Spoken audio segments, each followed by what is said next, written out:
Benda mencurigakan dekat mayat wanita di kamar nomor 2. Mayat seorang wanita di sebuah hotel di Pangandaran, Jawa Barat, Kamis tanggal 7 September tahun 2023 masih misterius. Hingga Sabtu, belum terungkap identitas wanita malang tersebut. Selain itu, aparat kepolisian juga menemukan benda mencurigakan di sekitar lokasi temuan mayat. Kasat Reskrim Polres Pangandaran, AKP Herman, mengatakan jasad wanita itu hingga kini masih di RSUD Pandega Pangandaran. Kondisinya sudah membusuk dan sidik jari sudah rusak. Selain itu, wajahnya juga sulit untuk dikenali. Pihak kepolisian pun akan melakukan autopsi.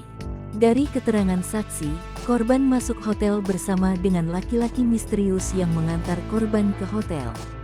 Pit Kapolsek Pangandaran, Kompol Usep Supian mengatakan, di kamar korban ditemukan dupa yang berbau wangi.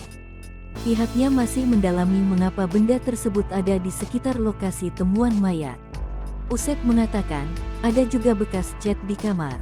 Pegawai hotel, Suparno, mengatakan awalnya ada seorang laki-laki dan perempuan yang tidak dikenal datang menggunakan mobil Avanza putih, Minggu pagi.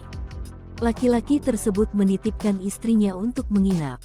Setelah melakukan pembayaran, laki-laki tersebut pamit untuk pergi ke Ciamis, Jawa Barat untuk bekerja.